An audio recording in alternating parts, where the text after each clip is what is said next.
few ingredients, melts in your mouth, and is ready in minutes. This pudding is going to surprise you with how delicious it is. So, let's get started.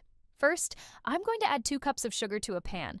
Let's let the sugar melt on low heat until it forms a beautiful golden caramel, that perfect shiny color we all love. And while that's happening, don't forget to hit the like button down below because today's recipe is a real winner.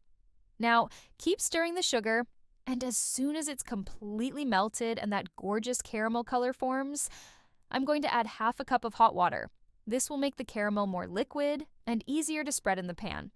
Once that's done, we're going to pour the caramel into the pan.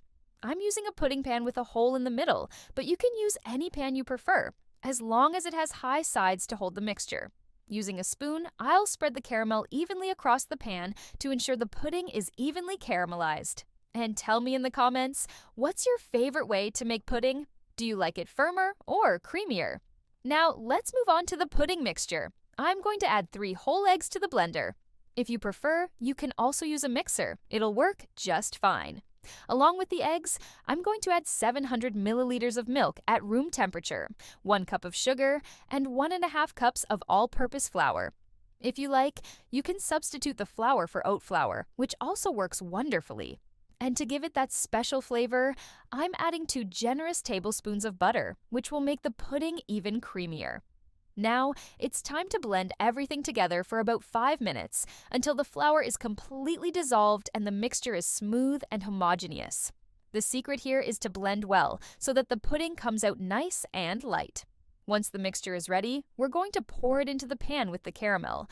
Look at how the mixture fills up the pan and covers the caramel. It looks so beautiful. Now, to ensure the pudding cooks evenly and doesn't form a crust on top, we're going to cover the pan with aluminum foil. Make sure to seal the edges tightly so no water gets in. Speaking of which, let's set up the water bath. In another pan, add water up to halfway, and to prevent the pan from discoloring, I'm adding a tablespoon of vinegar to the water. This helps keep the pan cleaner and the pudding looking gorgeous.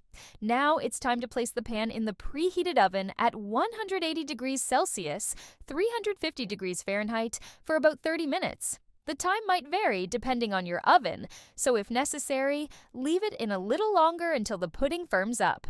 And look at the result. When it comes out of the oven, it's super soft inside, with that classic pudding texture just like the ones from the bakery, but made at home. Super fast and full of flavor. And the caramel sauce, it's a total delight. It's golden and rich, just perfect. That's it, folks. See you in the next video with more amazing recipes for you to try at home. Don't forget to leave a comment, share with your friends, and subscribe to the channel.